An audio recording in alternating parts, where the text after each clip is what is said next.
Hapa ni Marekani na hii eneo hapa Watanzania wengi wanaishi hapa. Wengi kabisa. Hata najiuliza ni kwa nini Watanzania wanaishi hapa. Yaani Mtanzania akifika hizi sehemu za huku East ni lazima kuja hapa. Sijui ni connection gani wako nayo na hii sehemu ya hapa. Na ni kwa nini wanapenda hii area. Sijui Watanzania ni wanafanya kazi gani inawafanya wapende kufanya kazi hii eneo, au labda wanapenda chakula cha hii eneo au hewa ya hii eneo. Labda kama kuna Mtanzania yote anieleze Watanzania wanapendanga nini, ili nielewe ni kitu gani inasababisha Watanzania wote wakuje hapa.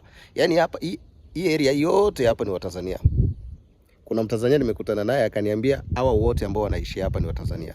Na mimi nitahakikisha ni watafute niwaulize mawili matatu walikujaje huku na kwa nini wanapenda hii eneo. Labda na wewe ukikuja huku nikuelekeze pia, nikwambie kuja hii nafasi iko poa. Labda wanaipenda. Lakini vile unaona hapa nyuma yangu, hii nafasi inakaa ina bo, sababu hakuna mtu, hakuna kiumbe. Yaani hakuna kitu chochote. Hata sasa nikiongea sauti inafika hadi huko.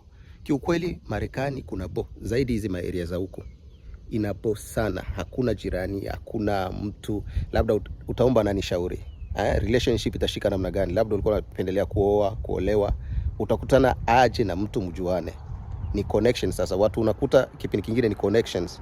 Ndipo unaona Facebook watu wanaanza kujuana kupitia Facebook sana. Sababu Marekani wanatumia Facebook sana kwa biashara, kujuana, relationship, wanatumia Facebook kweli.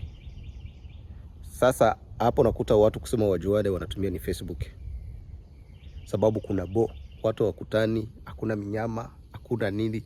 Ni hivi tu upweke. Niko peke yangu tu hapa. Najisikia niko na amani sababu sisikia hata kiumbe chochote. Ningetamani nione hata paka, hakuna. Hata bata hakuna, hata panya, hakuna panya. Ona.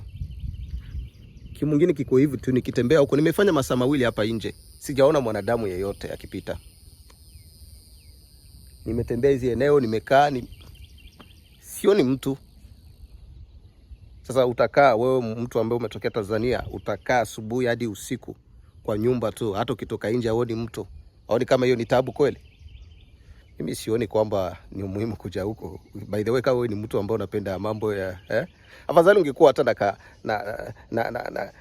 na kadogi kakuchezea hata ndomboro kipindi fulani. Sasa hapa hakuna hata kichezo.